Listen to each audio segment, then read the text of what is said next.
Ang dali-dali lang gumawa ng tanghulo pero mas gusto kong bumibili.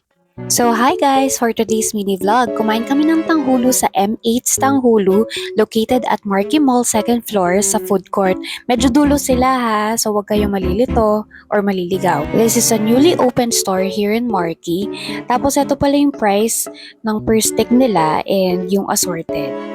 One thing I liked about MH Tanghulo is not only the product itself but also the location. Kasi syempre nasa food court ka na, makakakain ka ng ibang food.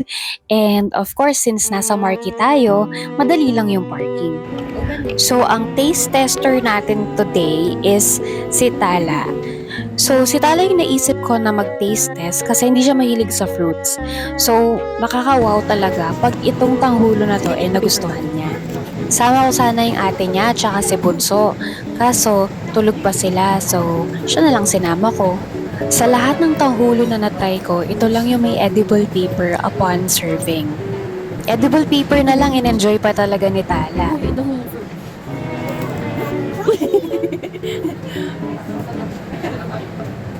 Careful, careful. Sige, sige.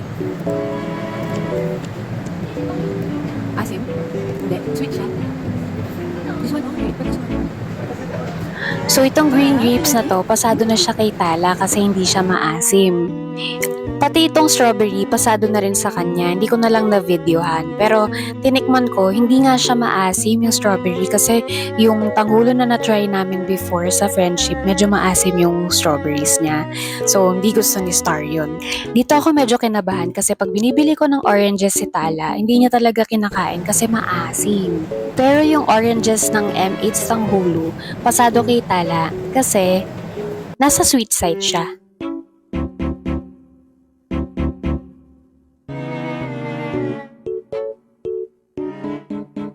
So, nung umuwi kami, nag-take out ako ng 2 box para sa asawa ko and kay Ate Yumi. Si Kiel, di pa naman niya ma-appreciate eh.